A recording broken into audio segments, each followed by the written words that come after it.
3 সেকেন্ডের কম নেয়। আচ্ছা, এখন এখানে বলা আছে যে একটা কার্নো ইঞ্জিনের কর্মদক্ষতা 30 ডিগ্রি সেলসিয়াস এর 30 কত পার্সেন্ট 30%, এর দক্ষতাটা 35% করতে হলে তাপগ্রাহকের তাপমাত্রা কত কমাতে হবে, তাই তো? আচ্ছা, কর্মদক্ষতাটা বাড়ছে না কমছে বলো তো? বাড়ছে। তো আমরা এখন এটা সলভ করি। বাবা, এখানে দেখো সলভ। তো এইটার ক্ষেত্রে আমরা লিখতে পারি ডেল টি ইকুয়াল, দেখো একটু মনোযোগ দাও এবং ভাবার চেষ্টা করো, T2 by 1 minus eta 1 into 1 minus eta 2, এগুলো কিন্তু 1, তাই তো? এই মানটা বসাবো, এটাই অ্যান্সার, 33.29 ডিগ্রি সেলসিয়াস। আচ্ছা বল, এখন এইটা ধরো ইটা 1, এটা ইটা 1, এটা কি কত, ইটা 2। এখন দেখো তো ইটা 1 ইটা 2, এটা কার্নো ইঞ্জিনের কর্মদক্ষতা এত ডিগ্রি সেলসিয়াস, এত তাপগ্রাহকের তাপমাত্রা চাইছি না? এটা কিন্তু দেখো তাপগ্রাহকের না, বলো তাপগ্রাহকের তাপমাত্রা যাচ্ছে, তাই তো? আচ্ছা, তো এইটা হলো, দেখো এই তাপমাত্রা কত, এটা এই দেখো একটা কার্নো ইঞ্জিনের কর্মদক্ষতা 30 ডিগ্রি সেলসিয়াস না, এটা কিন্তু উচ্চটার তাপমাত্রা। উচ্চটা আমরা যদি থেটা 1 লিখে লিখতে পারো, তাহলে এইটাকে আমরা কেলভিন বানাবো। আর এই ডেল ইটা মানে কি বলো তো? এটা কি কর্মদক্ষতা 30 ডিগ্রি 30% থেকে কত 35%, তাহলে কত পার্থক্যটা 5, এখানে 5 বসাবা, এখানে 5 বসাবা। আর এটার মান কত 30% না, 30% মানে কত 0.3 কি? আর এটার মানটা বসাবা মানে 0.35, আর উত্তরটা এত ডিগ্রি সেলসিয়াস। এখন এইটা কেলভিনে কত, কেলভিনে তাই, কারণ পার্থক্য না, পার্থক্যের ক্ষেত্রে এরকম করে করতে হয়। আশা করি বুঝতে পারতেছ। আচ্ছা দেখো, এখানে প্রত্যাবর্তী ইঞ্জিনের অন্তর্গামী তাপে 1/6 অংশ কাজে রূপান্তর করে। আর এখন বলতেছে নিম্ন তাপমাত্রাকে আরো 62 ডিগ্রি সেলসিয়াস হ্রাস করলে ইটা দ্বিগুণ হয়। উচ্চ তাপমাত্রা কত, এটা আমরা নর্মালি এমনিতেও করতে পারবো, একটু এমনিতে নর্মালি যদি করি তাহলে এটা একটু বড় হবে, কিন্তু করতে পারবো আমরা, সেটাও কোনো দিন দেখাবো। আর আজকে যেটা দেখবো সেটা অ্যাডমিশন হিসেবে দেখো, এখানে একটা সূত্র কাজ করবে যে T1 ইকুয়াল লেখা যায়, এটা আমাদের মনে রাখতে হবে যে কমান তাপমাত্রা ইন্টু লিখতে হবে প্রথম ভগ্নাংশের হার। এই যে প্রথম ভগ্নাংশের এই যে হার। দেখো আবার বলতেছি, একটা প্রত্যাগামী ইঞ্জিনের অন্তর্গামী তাপের 1/6 অংশ কাজে রূপান্তর করে নিম্ন তাপমাত্রা কি আরো 62 ডিগ্রি সেলসিয়াস হ্রাস করলে এটা দ্বিগুণ হয়। দেখো তাহলে উচ্চ তাপমাত্রাটা কত, মানে উচ্চ তাপমাত্রা বলতে কি, উচ্চ তাপমাত্রা আমাদের বের করতে হবে। এই অঙ্কটা করার ফর্মুলা হচ্ছে, যদি কর্মদক্ষতা দ্বিগুণ এই কথাটা থাকে তাহলে এই সূত্রটা অ্যাপ্লাই করা যায়। যদি কর্মদক্ষতা দ্বিগুণ এই কথাটা থাকলেই লিখতে পারবো যে কমান তাপমাত্রা গুণন প্রথম ভগ্নাংশের হার। কি বুঝছো? তাহলে এখানে আমাদের কমান তাপমাত্রা কত 62, আর এখানে প্রথম ভগ্নাংশ কোনটা 1/6। এখন এই মানটা যত আসবে সেটাই অ্যান্সার। দেখো 372 কেলভিন। তাহলে এই সূত্রটা কখন আমরা অ্যাপ্লাই করতে পারবো, আবার বলতেছি শোনো, উচ্ছের তাপমাত্রা ইকুয়াল আমরা বলতে পারবো কি, যে কমান তাপমাত্রা, যে তাপমাত্রাটা কমাবো আর হলো প্রথম ভগ্নাংশের হার। কখন এটা অ্যাপ্লাই করতে পারবো, যখন কর্মদক্ষতা দ্বিগুণ এই কথাটা থাকলেই যদি এই ইনফরমেশনগুলো দেওয়া থাকে, ভগ্নাংশ প্রথম ভগ্নাংশটা দেওয়া থাকে আর কমান তাপমাত্রা দেওয়া থাকে, তখন আমরা এটা অ্যাপ্লাই করতে পারবো খুব ইজিলি। আচ্ছা, এখানে কি বলা আছে জানো, প্রথম ভগ্নাংশের হার বলছে না, মানে এইটাকে আবার হার করলে 6টা উপরে যাবে, মানে 1/6 করতে হবে, এক কথা এটা 6 হবে। কি বুঝছো? এই যে এখানে কিন্তু প্রথম ভগ্নাংশটা না, কমান তাপমাত্রা গুণন প্রথম ভগ্নাংশ কি হারটাকে আমরা 1/করে নিতে হবে, তখন এটা উল্টে যাবে। ঠিক আছে? আচ্ছা, এখন সবচেয়ে বড় কথা কি জানো, এটা তো আমরা করলাম ম্যাথটা। এখন কথা হচ্ছে এই ম্যাথগুলা তুমি কনসেপ্টটা যদি ভালোভাবে না জানা থাকে, শুধু ম্যাথ করাটা হবে, তাতে তৃপ্তি পাবো না। 1000 ম্যাথ করবা, 1001 নম্বর ম্যাথটা পরীক্ষা আসছে, ওইটা ফিল করতেই পারো না, কারণ তুমি তো এই 1000 কোর্সে এগুলোর মধ্যে থাকলে হইতো এখন এই আসলে এগুলো যে পড়ি কনসেপ্ট আমরা যেগুলো বলছি একটু খেয়াল করে দিই কি বলতেছে এগুলো। এখন মনে করো এটা তো বলছিলাম যে এইটা একটা পিস্টন না, এইটা হলো একটা পিস্টন, এইখানে কতগুলো কি আছে, গ্যাস আছে, আর এইখানে আমরা একটা মোমবাতি জ্বালাইছি, মোমবাতিতে এভাবে তাপ দিবে। এখন আমাদের কাজকে এই পিস্টন দিয়ে আমরা কি করছিলাম, যখন আমরা ক্লাস করছি কি করছিলাম, আমাদের কাজটা কি বলতো, আমাদের এখানে কাজ কি মোমবাতি দিয়ে, অবশ্যই এই পিস্টনটা এখানে আসবে। আর এগুলো সব মোটা লোহার যদি হয়, এগুলো মোটা মোটা লোহা, এখানে মনে করে নাট সিস্টেম করা আছে। এখন এই জায়গায় তো আমরা কতগুলো কি রাখতে পারি, পাট রাখতে পারি। এগুলো হচ্ছে কতগুলো পাটের গাদা রাখছি। আমাদের কাজ হচ্ছে পাটের গাদাগুলো এত মোটা মোটা আমরা একটু সংকুচিত করব, সংকুচিত করে ওগুলোকে আমরা ট্রাকে লোড করব, ঠিক আছে কি। তাহলে অনেকগুলো বড় বড় পাটের গাদা আছে, আমরা এখানে ঢুকে দিলাম, তারপর এখানে মোমবাতি দিছি, এই তাপটা এর ভিতরে ঢুকছে। তাহলে এই তাপটা মনে করো মোমবাতি তাপ দিল কত জুল, মনে করো 50 জুল দিল। তাহলে এই গ্যাসটা তাপটা নেওয়ার পরে এর তাপমাত্রাটা বাড়বে, তাহলে এর তাপমাত্রা বাড়ার পর এই উৎস মানে এই যে উৎস থেকে সে তাপটা নিল, নেওয়ার পর এই গ্যাসের আয়তনটা বৃদ্ধি পাবে। আয়তনটা বৃদ্ধি পেলে এই পিস্টনটা তো উঠে নামা করতে পারে, এই পিস্টনটা উপরে উঠবে। পিস্টনটা উপরে উঠলে অবশ্যই এই পাতটা সংকুচিত হবে, আর সংকুচিত হইলেই তো আমাদের কাজ হইলো নাকি। তাহলে এটা যদি সংকুচিত হয় তাহলে এটা কোথায় যাবে, এখন এইটা কিন্তু এখন এইরকম করে যাবে। দেখো পিস্টনটা কিন্তু এখন উপরে উঠলো, আগে ছিল নিচে, বুঝছো। আগে এই গ্যাস তাপমাত্রায় যে এখান থেকে তাপ নিল, তাহলে এই যে তাপটা নিচ্ছে এইটাই হলো আমাদের Q1, ঠিক আছে কি, এটাই হলো কাহিনী।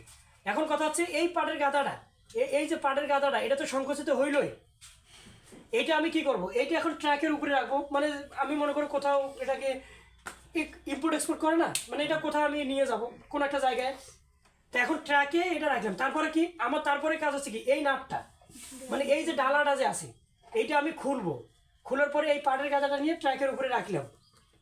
তারপর আরো একটা বড় পাটের গাদা যদি আমি এখানে ঢুকাই, ঢুকবে কি না, ঢুকবে না। এখন আমার কাজ কি, অবশ্যই পিস্টন নামা। এখন কি আমি হাত দিয়ে ঝুলি নামবো না, এটা তো প্রচন্ড গরম হয়েছে। এই জন্য আমাদেরকে একটা কি লাগে, একটা নিম্ন তাপমাত্রার বস্তু লাগে। এটাই তাপীয় ইঞ্জিনের মূল মেকানিজম, নিম্ন তাপমাত্রার একটা বস্তু লাগে। এখন আমরা তারপরে এই যে পাটের গাদাটা নিয়ে গেলাম, এটা খুলে তারপর এই অংশটা আমরা এই নিম্ন তাপমাত্রায় বসাবো। নিম্ন তাপমাত্রায় বসাইলে এটা তো গরম হয়েছে উত্তপ্ত, তারপর সে কি করবে, এর তাপমাত্রা যদি কম হয়, এটা সহজভাবে একটু চিন্তা করে মনে করে এটা একটা বরফ, কথার কথা মানে ঠান্ডা জিনিস, বরফ না ঠান্ডা একটা জিনিস। এটা এখানে বসালে আস্তে আস্তে আস্তে আস্তে এই গ্যাস তাপ ছেড়ে দিবে, ছেড়ে দিলে এই পিস্টনটা আস্তে আস্তে নিচে নামবে। তারপর আমরা এটাকে উড়ে নিয়ে যাই, পিস্টন যখন নিচে নামবে তখন আবার আমরা এর ভিতরে মোটা পাটের একটা গাদা ঢুকে দিয়ে তারপর আবার এখানে তাপ দেবো। তাহলে এই যে এইটা এখানে নামার পর যে তাপটা ছেড়ে দিচ্ছি এইটাকে আমরা কি বলি, তাপ গ্রাহকের তাপমাত্রা। আর এই যে তাপটা নিচ্ছে সেটা হলো, এইটা হলো তাপ উঠছে তাপমাত্রা। এখন আমরা কি বলতেছি যে মোমবাতি থেকে যদি 50 জুল তাপ নেয়, তাহলে 50 জুল যদি তাপ নেয় মোমবাতি থেকে, তাহলে এইখানে যে কাজটা হয়েছে এইটা যদি আমরা হিসাব করি দেখা গেল এখানে 30 জুল কাজ পাইছি। বাকি কাজ কি নিল কত জুল, 50 জুল। তাহলে এখানে কত আসছে 30 জুল। তাহলে এই যে এইখানে যে তোমার 30 জুল কাজ আসলো, বাকি 20 জুল অবশ্যই এখানকার অভ্যন্তরীণ শক্তি থেকে গেছে, একটু এদিকে হয়েছে। তাহলে এই যে এইটা হলো আমাদের বাহ্যিক কাজ, আর এটা আমরা দিয়ে দিয়েছি। আর এইটা এখানে আমরা যে পরিমাণ কাজ শেষ ছাড়বে সেটা আমরা তাপ গ্রাহকের তাপ বলি। কি বুঝছো কি, অঙ্কটা বুঝো। একটা প্রত্যাবর্তী ইঞ্জিন অন্তর্গামী তাপের এত অংশ কাজে পরিণত করে। 50 জুল নিচে, 50 জুল কি কাজে পরিণত করছে, কত জুল করছে, 30 জুল করছে না, 50 জুল করলো। তাহলে এখানে এই চিত্রটার ক্ষেত্রে কি হবে, এখানে 30 আর এটা 50, তাহলে এটা কাটাকাটি করলে 3/, কত আসলো, তাহলে কত অংশ কাজে পরিণত করছে, 3/5। ঠিক এই কথাটাই এখানে বলতেছি, এই যে ইঞ্জিনটা অন্তর্গামী তাপের 1/6 অংশ কাজে পরিণত করে। তুমি এইটা বোঝো নাই, এই যে মোমবাতিটা দিল কত জুল, 50 জুল। আর এই যে পাড়ের গাদাটাকে সংকুচিত করতে কত খরচ হয়েছে, তাহলে বাকি জুল, তার মানে বোঝা যাচ্ছে যে জুল দেই পুরোটাই কাজে পরিণত করে না। ওই কথাটা এখানে বলছে অন্তর্গামী তাপের এত অংশ, এই এত অংশ কাজে পরিণত করে, 6/1 অংশ কাজে পরিণত করে। আর এখানে যেমন মানে 5 ভাগের কত 3 ভাগ কাজে পরিণত করছে, পুরোটা তো কাজে পরিণত করবে না। এখন এই যে বরফটা এইটা যত ঠান্ডা হবে তত বেশি তাপ নেবে না, এটা যত ঠান্ডা হবে এখান থেকে তত তাপ বেশি নেবে।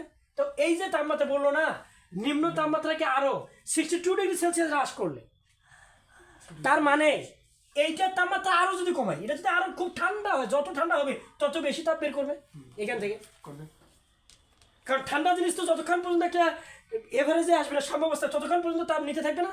তাই এটা যত তাপ নিবে, তাপ নিলে তো পিস্টনটা কমে আসবে, তাপ নিলে পিস্টনটা কমে আসবে। তাই ওই কথাটা এখানে বলছে 62 ডিগ্রি সেলসিয়াস হ্রাস করে, তার মানে এই নিম্ন তাপমাত্রা এটা। তো এটা যদি আরো বেশি ঠান্ডা করি আর যে তাপটা আমরা দিই তার 1/6 অংশ যদি কাজে পরিণত করি, তখন আমাদের বলতেছে যে কর্মদক্ষতা কি হয় দ্বিগুণ। আর আমি বললাম যে কর্মদক্ষতা দ্বিগুণ হলে আমাদের ওইটাই সূত্র। সূত্রটা কি T1 ইকুয়াল কি কমান তাপমাত্রা ইনটু ভগ্নাংশ প্রথম ভগ্নাংশ। স্যার আমি একটা রিকোয়েস্ট করি তোমাদের, যে রেডিমেডলি একটা ম্যাথ আছে সলভ করে দিলাম, তাতে কিন্তু তোমার অন্তঃকরণে ম্যাথটা নাও পৌঁছাতে পারে। যে কোনো ম্যাথ করার আগে তোমাদের কাজ কি এখানে শুনতেছো, ঠিক আছে, তোমাদের প্রথম কাজ হচ্ছে সলিউশন ছাড়াই ম্যাথটা একটাবার দেখে নেয়া, ম্যাথটা দেখে নেয়া যে আমি এই ম্যাথটা যে সূত্র দিয়ে করবো ওই সূত্র তুমিও জানো। আর আমি চ্যালেঞ্জ করছি যে এই সূত্র 5-এর এর কি 9-10 আছে না, 9-10 স্টুডেন্টরাও কিন্তু এই সূত্র জানে। আমি চ্যালেঞ্জ করতেছি, আচ্ছা তোমার কাছে একটু কেমন কেমন লাগতেছে তাই না বিষয়টা? তা চিন্তা করা শিখতে শিখতে মানুষ চিন্তাশীল হয়, এটা বোঝার চেষ্টা করো, একটু ভাবো এখন ম্যাথটা কীভাবে করবো। আর আমি আরও একটা কথা বলি, বোর্ডের যত ম্যাথ আর বোর্ডের যত ম্যাথ আমি এখন পর্যন্ত ওইরকম ম্যাথ পাইনি যেটা 3 লাইনে করা যাবে না। আর ম্যাক্সিমাম ম্যাথগুলো প্রায় 90% ম্যাথ মানে 1 লাইনে করা যাবে।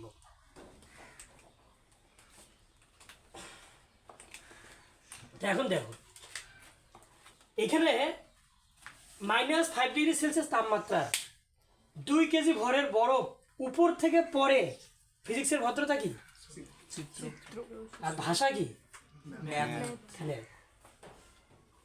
-5 ডিগ্রি সেলসিয়াস তাপমাত্রা 2 কেজি ভরের বরফ উপর থেকে পরে 10% গলে যায়।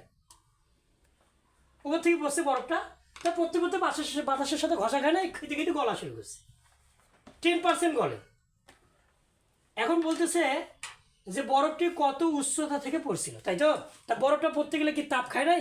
কত তাপ খাইছে? উপরে যে ছিল বিভব শক্তি ছিল না, তা বিভব শক্তি খাইছে, বিভব শক্তি খাইছে আর বলছে, বিভব শক্তি খাইছে আর বলছে, সমস্যা কি? এখন দেখো তো উপর থেকে যখন থাকে, এখন আমার কাছে উচ্চতা আছে, ফিজিক্স কে সব কথা বলে না উদ্দীপক না হৃদয়? উদ্দীপক। সব কথা বলে না উদ্দীপক, কিছু কথা উল্টে নিতে হয়। এখন বিষয়টা দেখো, এখানে আমরা এখন লিখতে পারি, আমরা mgh ডাব্লিউ ইকুয়াল লিখতে পারি, মানে এটা তো জুল, ইকুয়াল লিখতে পারি mgs, ধরি এই যে উপর থেকে পড়তেছে শেষ। এখন এটা তো তাপটা, এটা তো শক্তিটা, তাই না? এই শক্তি সে কোথা থেকে পাবে? এই শক্তিটা কোথা থেকে পাবে? শোনো, এই যে বরফটা আছে, বরফটা মাইনাস, এটা চিত্র আকাশে আগের ক্লাসগুলো যদি করছে, -5 ডিগ্রি সেলসিয়াস থেকে কত হবে? 0 ডিগ্রি সেলসিয়াস। তাহলে -5 থেকে 0 ডিগ্রি সেলসিয়াস হইতে তাই সে কি পরিমাণ তাপ নেবে? ms del theta. এবং 0 ডিগ্রি থেকে এই 0 ডিগ্রি হওয়ার পরেই তারপর গলা শুরু করছে না, 0 ডিগ্রির বরফ থেকে সে 0 ডিগ্রির পানিতে, তাইলে -5 ডিগ্রি সেলসিয়াস থেকে 0 ডিগ্রি সেলসিয়াসের বরফ, -5 ডিগ্রি সেলসিয়াসের বরফ থেকে 0 ডিগ্রি সেলসিয়াসের বরফ হইতে এই তাপটা লাগে, এই শক্তিটা লাগে, শক্তির একক জুল, ডাব্লিউর একক জুল, কাজের একক জুল, তাপের একক জুল। আর 0 ডিগ্রি তো হইলো -5 ডিগ্রি সেলসিয়াস থেকে কত 0 ডিগ্রি সেলসিয়াস হইতে এই তাপটা নেয়, বলি গেল না? 0 ডিগ্রির বরফ থেকে এবার 0 ডিগ্রি কি হবে? 0 ডিগ্রির বরফ থেকে এইটা একটু রং করি, 0 ডিগ্রির বরফ থেকে 0 ডিগ্রির পানি হতে এই তাপ নেয়, এই শক্তিটা নেয় পুরো নিচে তো। ইকুয়াল আমরা কি লিখতে পারি? mgh। ম্যাথটা সলভ। তবে বলো তবে এই ভরটা কোনটা ভর? আসলে পুরোটাই বলছে, 2 কেজির পুরোটাই বলছে না 10% বলছে? তাহলে এই ভরটা, এটা তো গলা ভর, এটা গলা ভর, এটা গলা ভর, বুঝছো এটা? তাহলে এগুলো লিখতে পারি আমরা কত? 2 কেজি না, 2 কেজি 10%, তাহলে 2 এর 10/100। আর এইটা কত? এটা তো 2 কেজি, এটা তো উপর থেকে মানে পুরো বরফটা 2 কেজির বরফ, 0 মানে 2 কেজির -5 ডিগ্রি সেলসিয়াসের বরফ, 2 কেজির 0 ডিগ্রি সেলসিয়াস, ওটা তো পুরোটাই যাচ্ছে, তাই না? তারপরে গলা শুরু করছে। আচ্ছা এখন এইটা কত? 2 কেজি, আর এইটা কত? 2 কেজি। দেখো ম্যাটটা সলভ। এখন এইচ এর মানটা বের করবো, সব মান জানা। আর যদি বলো যে এলএফ এর মান কত, তাহলে তো আমার কিছু করার নেই। না, আমি অসহায়, আমার এখানে কিছু করার আছে। আচ্ছা, এখন বিষয়টা দেখো, এটা যদি না বুঝো ফিলটা করি, যেভাবে চোখ টোক খারাপ করে দেখতেছো এখন কেমন লাগেছে? এই -5 ডিগ্রি সেলসিয়াস আছে কি? হ্যাঁ। এই 5 ডিগ্রি সেলসিয়াস থেকে সে কি হবে? -5 ডিগ্রি সেলসিয়াস থেকে সে 0 ডিগ্রি সেলসিয়াসের বরফ হবে। শেষ না নাকি গলবে? 10% গলতেছে না? এখন গলবে কি পুরোটাই? না, 0 কতটুকু গলছে? তাহলে এইখানে 2 কেজি, এইখানে 2 কেজি বুঝছে? আর এখান থেকে গলা শুরু করছে মাত্র 10%। 10%। এই যে গাডিয়া পার্সেন্ট একটু দিয়ে দিলাম। এইটা হলো 2 এর 10/100, মানে এত কেজি বলছে, পুরোটা তো গলে নেই। কিন্তু প্রথমে তো 2 কেজি, কিরে 2 কেজি তো -5 থেকে 0 ডিগ্রি সেলসিয়াস পর্যন্ত গেছে, তাই না? তাহলে বলো তো এম কোনটা ক্রিটিক্যাল টার্ম কোনটা? এই ভরটা। বলো তাফসীর যদি করলে জাতির উদ্দেশ্য কোনটা নিয়ে করতে হবে? ভরটা। কিছু কথা উল্টে নিতে হয় না, বুঝে নিতে হয়, সব কথা বলে না উদ্দীপক। তাহলে উপরে যখন থাকবে, বরফটা যখন উপরে থাকবে, তাহলে উপরে থাকলে তার বিভব শক্তি থাকে, তাহলে সেই বিভব শক্তি এটা। আর ওই বিভব শক্তি নিয়ে বরফটা গলা শুরু করছে, ওই বিভব শক্তি নিয়ে -5 থেকে 0 ডিগ্রি সেলসিয়াস হয়েছে। আচ্ছা দেখো, -5 থেকে 0 ডিগ্রি সেলসিয়াস, ওই বিভব শক্তি নিয়ে 0 থেকে 0 পানি হয়েছে। মানে এই শক্তিগুলো তাকে দিল কে? ওই যে উপরে যে ছিল, উপরে থাকলে যে বিভব শক্তি থাকে, সেই বিভব শক্তি আস্তে আস্তে খাইতে খাইতে খাইতে খাইতে আস্তে আস্তে গলা শুরু করছে। বিষয়টাই আশা করি বুঝতে পারতেছেন। আচ্ছা, আগে রিকোয়েস্ট করি এই ম্যাটটা 2 মিনিট নিজে নিজে ভাববা যে আমার কি সাহস আছে যে আমি ম্যাটটা পারবো কিনা। 2 মিনিট ভাবার পর লেকচারটা মানে শর্টটা দেখি, তাহলে তোমার চিন্তা করাটা সেন্স তৈরি হবে ধীরে ধীরে। পাওয়ার জন্য কি ভাববা? না, না পাওয়ার জন্য, না পাওয়ার জন্য ভাবতে হবে। পাওয়ার দরকার কি? তুমি ভাবা শেখো হয়ে যাবে। আর আমি কি বলছি ফিজিক্সে, উদ্দীপক দেখো না কি চাইছে সেটা দেখো। উদ্দীপক তো উদ্দীপক দেখে লাগে কেন? অ্যাডমিশনের বিশেষ করে জায়গাগুলোতে উদ্দীপক অত দেখতে হয়। ডিরেক্ট বললে বিবেক কাজ করে যে এখানে কি লাগে। এখন দেখো এইখানে বলি, এখানে কি চাইছি? এফ সরানোর কাজ চাইছে না? তো এইটার ক্ষেত্রে কাজ, তাই এটা তো এই গ্যাস, এটা তো পরিবাহী, পরিবাহী হলে সমষ্ণ। একটা ডাব্লিউ এর কি লেখা যায়? NRT লন V2/V1। দেখো এন এর মান আছে না 2 গ্রাম। জানো কি N = যে W/M হয়েছে?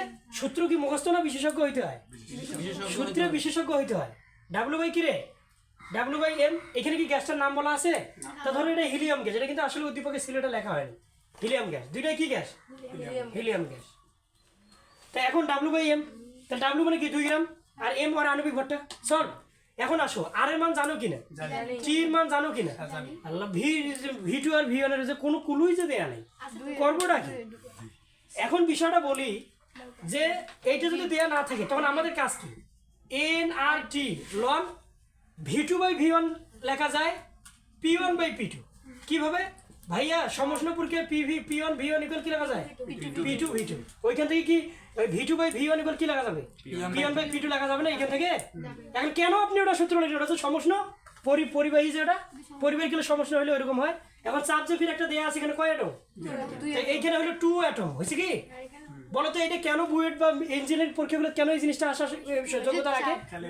কারণ এই P2টা তুমি জানো না, কারণ এখানে যে বলছে এফ সরালে চাপটা কি বায়ুর চাপের মতো হবে না? তা বায়ুর চাপ 1 অ্যাটমের হিসেবে হবে, 1 বায়ুমণ্ডলের চাপ হবে, তখন সমস্যা কোথায়? কেউ বুঝছো কি? কিছু কথা বুঝে নিতে বলো। এটা প্রেম ঘটিত ব্যাপারে বেশি গুরুত্বপূর্ণ না ফিজিক্সের ক্ষেত্রে বেশি গুরুত্বপূর্ণ? এই কথাটা আসলে কি ফিজিক্সের ক্ষেত্রে বেশি গুরুত্বপূর্ণ কিনা?